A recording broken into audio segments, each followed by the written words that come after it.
સુરતમાં મોટા અધિકારીઓ સાથે પોતાની ઓળખ હોવાનું જણાવતો વધુ એક અંડરકવર એજન્ટ ઝડપાઈ ગયો છે. સુરતમાં નકલી અંડરકવર એજન્ટ ઝડપાયો છે. પોતાને અંડરકવર એજન્ટ ગણાવી અને ગાંધીનગરમાં અધિકારીઓ સાથે ઓળખ હોવાનું કહેતો હતો. સરકારી કામમાં મદદ કરશે તેવો વિશ્વાસ અપાવતો હતો. જો કે G20નું ટેન્ડર નીકળ્યું છે તે જોઈતું હોય તો મદદ કરશે તેમ કહી અને હોટેલ માલિક પાસેથી 28 લાખ પડાવી લીધા હતા. અડાજણ પોલીસમાં ગુનો દાખલ થયો હતો, જેના આધારે ગોપાલ અર્જણ પટેલને ઝડપી લેવામાં આવ્યો છે. ગોપાલે પોતાની ઊંચી ઓળખ હોવાનું કહી અને સરકારી કામો અપાવશે તેમ જણાવ્યું હતું. બાદમાં ટુકડે રૂપિયા લઈ અને પરત કરી દેતો હતો. આ રીતે વિશ્વાસ સંપાદિત કર્યો હતો.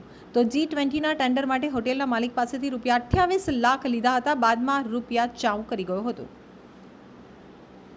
ગોપાલ દેસાઈ ઉર્ફે ગોપાલ પટેલ અંડરકવર એજન્ટના નામે છેતરતો હતો.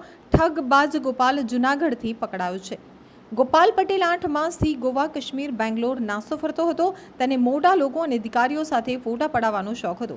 આ ફોટો સોશિયલ મીડિયામાં પોસ્ટ કરી લોકો ઉપર રૂઆબ પાડતો હતો. તો ગોપાલ ગાંધીનગર સચિવાલય ખાતે આંટા મારી અને લોકોને છેતરતો હતો.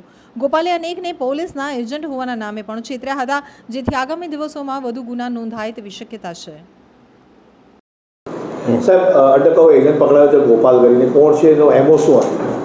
આ કામે અડાજણ પોલીસ સ્ટેશનમાં 420નો ગુનો દાખલ થયેલો છે અને એની અંદર આરોપી છે ગોપાલ અર્જુનભાઈ પટેલ, એને પકડેલ છે. એની અંદર એ પોતે સરકારી કામોનું જાણકાર માણસ છે અને પોતે અમે સરકારી કામો કરી આપીશું એમ કરીને લોકોને વિશ્વાસ આપે છે અને લોકો પાસેથી પૈસા લઈને એના કામો કરવાની એ પેરવી કરે છે ખોટી રીતે.